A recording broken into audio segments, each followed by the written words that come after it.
Title: Her bravery silenced the battlefield, true story of a heroic female soldier.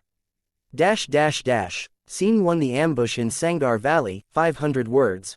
The sun had barely risen over the jagged ridges of Sangar Valley when the convoy rolled out.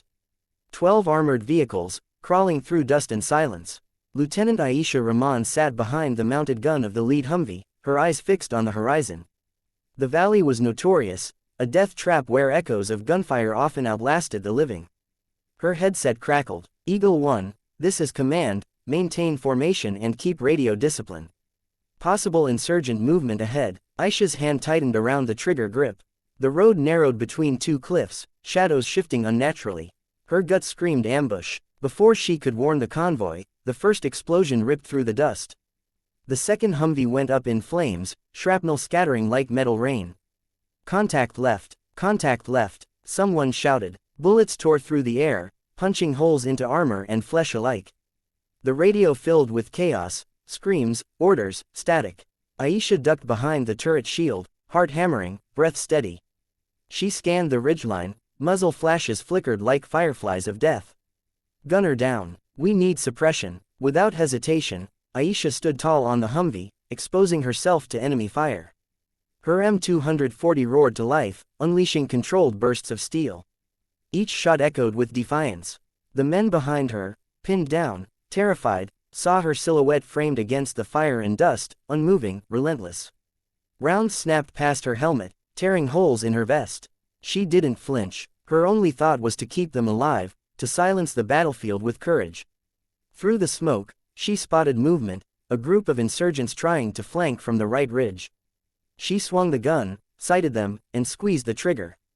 The bursts were clean, precise, final. Right flank neutralized. She called out. The surviving soldiers rallied. Inspired by her stand, they formed a defensive line and returned fire.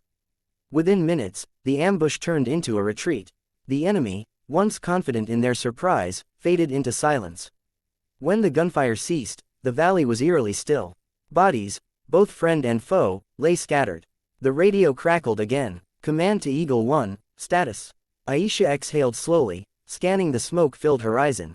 This is Eagle 1, ambush repelled. We're holding position. Send medevac. Her voice didn't shake, though her armor was peppered with bullet dents. The battlefield was quiet now, silenced not by death, but by the roar of one woman's bravery. Scene 2: The medal and the memory, 500 words. Weeks later, the base gathered under the fading evening sky. Flags fluttered in the desert wind, the air heavy with reverence. Aisha stood at attention, her uniform pressed, her wounds healed but her eyes distant. The commander stepped forward, holding a small velvet box. For extraordinary bravery under fire, for saving the lives of your unit when all hope seemed lost, Lieutenant Aisha Rahman, the nation thanks you. Applause rose, hesitant at first, then thunderous. But Aisha barely heard it. In her mind, she was still in Sangar Valley, hearing the echoes, smelling the smoke, seeing the faces of the soldiers who didn't make it back. When the medal was pinned to her chest, she saluted sharply. Her gaze drifted toward the rows of boots displayed beside the stage, the fallen of her convoy. After the ceremony, a young recruit approached her. His voice trembled. "Ma'am, they said you stood on that Humvee for 6 minutes straight.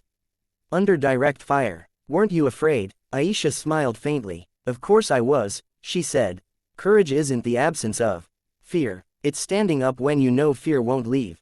He nodded, silent, as if those words were heavier than the medal itself. That night, Aisha sat alone in the barracks courtyard. The medal gleamed in her hand, reflecting the moonlight. Around her, the base was quiet, the kind of peace only warriors notice. She placed the medal beside her rifle and whispered, "This isn't mine. It belongs to all of them." A gust of wind stirred the sand, and in that silence, it almost felt like the battlefield had bowed its head in respect.